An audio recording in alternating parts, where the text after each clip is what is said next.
नमस्कार, आप देख रहे हैं टाइम्स न्यूज और मैं हूं आपके साथ छवि।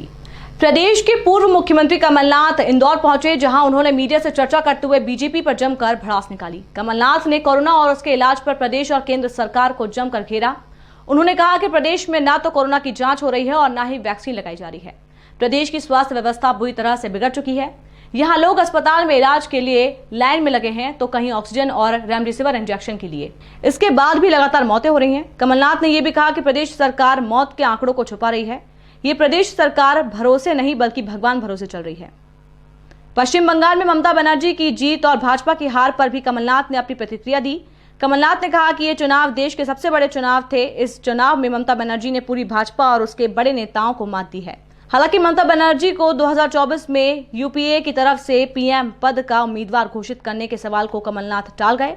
कमलनाथ ने कहा कि बंगाल में जीत के बाद ममता बनर्जी का देश में कद बढ़ा है और उनको जीत की बधाई देने के साथ ही मध्य प्रदेश में आने का न्योता भी दिया गया है।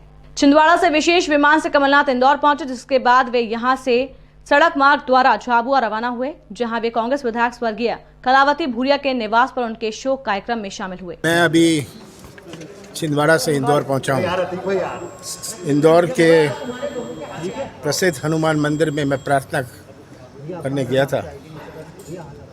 प्रदेश के स्वास्थ्य की चिंता करते हैं, प्रदेश की सुख की चिंता करने कि आज पूरा प्रदेश सरकार भरोसे नहीं है, भगवान भरोसे है।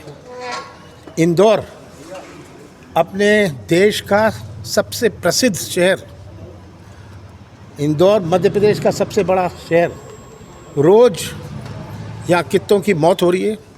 ये दबाने और छिपाने की राजनीति से कोविड जाने वाला नहीं है। कितनी टेस्टिंग हो रही है, टेस्टिंग में 10% 15% टेस्टिंग हो रही है। इसका मतलब जितनी की टेस्टिंग नहीं हुई और अगर कोरोना पॉजिटिव हुए वो तो इन्फेक्शन लगा रही है। उसके बाद 4 दिन बाद रिपोर्ट जिसकी पॉजिटिव आई है उसने पता नहीं कितनों को इन्फेक्शन दे दिया। आज अस्पतालों में लाइन लगी है, बेड में लाइन लगी है, एम्बुलेंस के लिए लाइन लगी है, ऑक्सीजन के लिए लाइन लगी है, इंजेक्शन गोली के लिए लाइन लगी है, डॉक्टर के लिए लाइन लगी है। और ये सब बातें 3 महीने पहले से पूरा मीडिया देश का और विदेश का छाप रहा था कि दूसरा वेव आने वाला है। इसका कोई प्रबंध नहीं किया। ऑक्सीजन एक्सपोर्ट हो रही थी, मार्च तक तो ऑक्सीजन की एक्सपोर्ट चल रही थी 340%। इंटरनेट पर ये आंकड़े हैं। जनवरी से मार्च तक 340% एक्स्ट्रा पिछले साल की तुलना में ऑक्सीजन एक्सपोर्ट हुआ। रेमडेसिविर इंजेक्शन एक्सपोर्ट हो रहा था। ये तो हालात है। और 3 महीने से पूरा मीडिया देश का छाप रहा था कि ये दूसरा वेव आने वाला है। आज इंदौर का इतना बड़ा हॉस्पिटल बंद पड़ा है, इनबाई हॉस्पिटल बंद पड़ा है।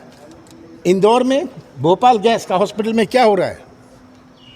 आज कोई चिंता नहीं किसी को, केवल घोषणाएं कर लो और वैक्सीन लगाएंगे। क्या कितनी वैक्सीन लग रही है?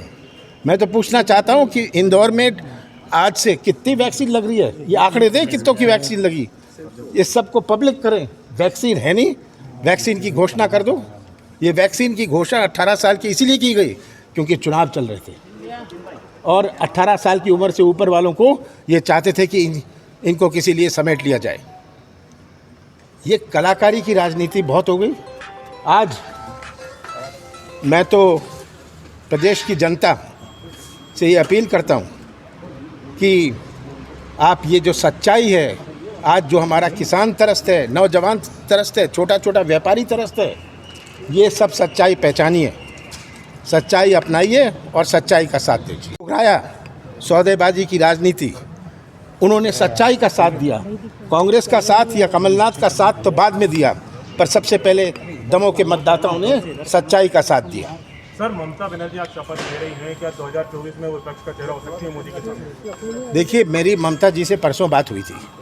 मैंने उन्हें, मेरे बहुत पुराने साथी हैं यूथ कांग्रेस के समय से, जब वो यूथ कांग्रेस की सदस्य नहीं थी, मेरे बहुत पुराने साथी हैं। मैंने उन्हें मध्य प्रदेश आमंत्रित किया है। वो हमारे यूपीए की सदस्य हैं।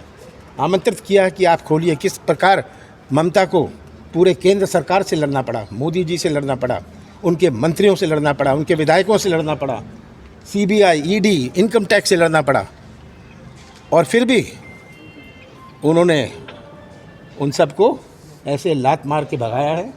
अब आज उनका प्रयास है कि बोलो हिंसा हो रही है। अब हिंसा गलत है, ये रास्ता बहुत गलत है।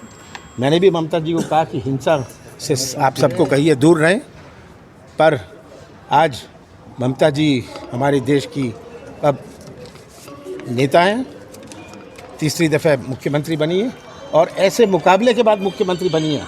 ऐसा चुनाव अपने देश में कभी नहीं हुआ जिस प्रकार का चुनाव बंगाल में हुआ है। जानते हैं ये यूपीए तय करेगा, यूपीए तय करेगा, पर मैं ज़रूर ममता जी को इंदौर भी आमंत्रित करूंगा। प्रदेश में इतनी मौतें हो रही है, इसका जिम्मेदार किसको मानते हैं? हाँ, प्रदेश में कोरोना से इतनी मौतें हो रही है, इसका जिम्मेदार आप किसको मानते हैं? राज्य सरकार में भाजपा की सरकार, केंद्र में भाजपा की सरकार, तो किसको दोषी मांगने? क्या पब्लिक को दोषी मांगने? ये क्या पूछने का प्रश्न है? आज दोषी केवल राज्य सरकार और केंद्र सरकार है।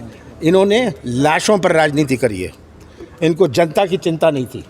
सर छिंदवाड़ा में, ग्वालियर में, मालनपुर मैं जहाँ मेरे से हो रहा है, मैं प्रदेश की हर जगह जनता की सेवा करने का प्रयास कर रहा हूँ। इंजेक्शन की मैंने बात करी, बड़ी बड़ी कंपनियों से बात करी कि आप मध्य प्रदेश का कोटा बढ़ाइए। मैंने बात करी कि ऑक्सीजन पहुँचाएँ, और जहाँ जहाँ मुझे खबर आती है, मुझे तो दिन भर तो यही काम मैं करता हूँ। सर, अभी कोरोना काल है, कांग्रेस के कई नेता सड़कों पर नजर आ रहे हैं, और आज हिंसा को लेकर, बंगाल की हिंसा को लेकर देश भर में, इंदौर में भी भारतीय जनता पार्टी धरना दे रही है। किस तरीके से देख रहे हैं? भारतीय जनता पार्टी केवल राजनीति, और जो मैंने अभी सुनी है, मैंने सब विधायकों से, अपने अध्यक्षों से चर्चा करी है कि किस प्रकार प्रशासन भी इस राजनीति पर उतर आई है।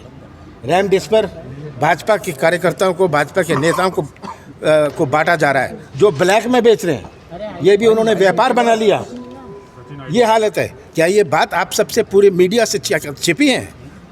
ये बात आप सबको एहसास करनी है कि यही समय है, यही मौका है पूरे देश के मीडिया को। अंतर्राष्ट्रीय मीडिया सब दिखा रहा है, पर हमारे देश का मीडिया जनता के साथ नहीं खड़ा। मुझे ये कहते हुए बहुत दुख है। टाइम न्यूज़ देखिए अब